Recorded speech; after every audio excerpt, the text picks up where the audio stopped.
The evening unfolded with an unexpected stillness, a silence so profound that it allowed the ticking of the clock and the gentle rustle of leaves against the window to resonate in the air.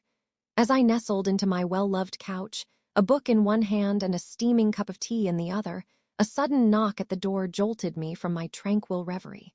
The hour was late, far too late for any casual visitor, and I found myself pausing for a moment, caught in uncertainty. Who might it be, one wonders? I set the book aside, smoothed my robe, and quietly made my way to the door. As I gazed through the peephole, my eyes fell upon my neighbor, Jack. His towering figure occupied the confined space of the lens, and even amidst the muted glow of the porch, the strain etched on his face was unmistakable. He appeared troubled, yet there lingered an additional nuance, a palpable hesitation. As though he were uncertain of his place in that moment, Jack, I inquired with trepidation as I eased the door open just a sliver. Is everything okay? His expression eased just a bit upon catching sight of me. I apologize for disturbing you at this hour, he started, his rich voice carrying both regret and a sense of urgency. He ran a hand through his disheveled hair, a gesture that suggested a tempest of emotions brewing just beneath the surface. I found myself in need of a listening ear. I blinked, taken by surprise. Jack and I had always maintained a cordial relationship, sharing friendly greetings throughout the day and occasionally lending a hand with tasks such as watering each other's plants or collecting packages. Yet this was unlike anything before. I gestured for you to enter, moving aside to make way. The chill in the air is palpable. He paused briefly, then crossed the threshold into the inviting warmth of my home. I shut the door after him, a peculiar thrill coursing through me. The manner in which he held himself revealed that his presence was not without significance. Jack perched on the edge of my couch, his elbows resting on his knees, hands intertwined in contemplation. I sat across from him, the steam from my tea curling lazily in the air between us.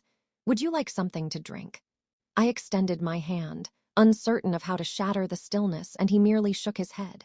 Thank you, but no. He hesitated, inhaling deeply.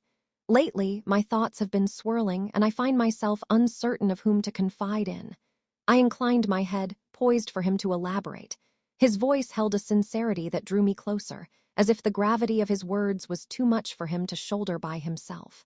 You've always been kind to me, he said, locking his gaze with mine. More than the average individual. I believe that's the reason I felt comfortable approaching you. A gentle smile graced my lips as uncertainty lingered in the air, leaving me at a loss for words. His vulnerability caught me off guard, yet it instilled a sense of trust and worth within me. No matter what it may be, Jack, I am here to listen. He paused once more, his gaze probing into mine as though seeking confirmation. Gradually, he started to speak. Concerning his solitude, the weight of expectations bearing down on him, and the fleeting instances of happiness that had gradually slipped through his fingers over time. His voice held a steady cadence, yet it was laced with a raw honesty that resonated within me, pulling at the very depths of my being. In his words, I came to understand the depth of my previous misjudgment. Jack transcended the role of mere neighbor. He was a man bearing his own struggles, his own silent battles, and I felt an overwhelming desire to lighten his load, even if just for a fleeting moment. I didn't mean to unload all this on you, he said after a pause, his voice now gentler. I simply sought a companion who would offer understanding, free from judgment. I was genuinely pleased you arrived, I stated plainly, and I truly felt that way as the hours flowed effortlessly while we conversed. What began as a solitary declaration transformed into a dialogue that meandered effortlessly, traversing themes both profound and playful. We chuckled over shared stories, yet found ourselves hushed by the heaviness of unvoiced reflections. A connection was taking shape, delicate yet deeply significant. At some moment, I became aware that the clock had chimed midnight.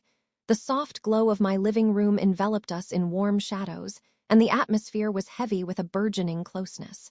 I should go, Jack murmured, yet his tone betrayed a wavering resolve. He remained still, yet he did not approach the door. Jack, I said gently, rising to my feet as well, there's no need to shoulder the weight of the world by yourself. Our gazes intertwined, and in that fleeting instant, time itself appeared to pause. An unvoiced connection lingered between us, a query, a potentiality. He moved nearer, his hand extending to lightly graze mine, and that touch ignited a warmth within me that had long been absent. "Thank you," he murmured. His voice was scarcely more than a murmur, "for your presence in this moment." He departed, the door whispering shut in his wake. I lingered in that moment, my mind a tempest of thoughts. That night, a transformation occurred, not merely in the dynamic between Jack and me, but deep within my own being. Engrossed in my own routines and solitude, I had failed to recognize the depth of my longing for connection.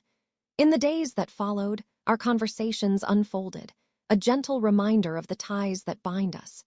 Jack and I crafted reasons to meet, each encounter deepening the connection we shared.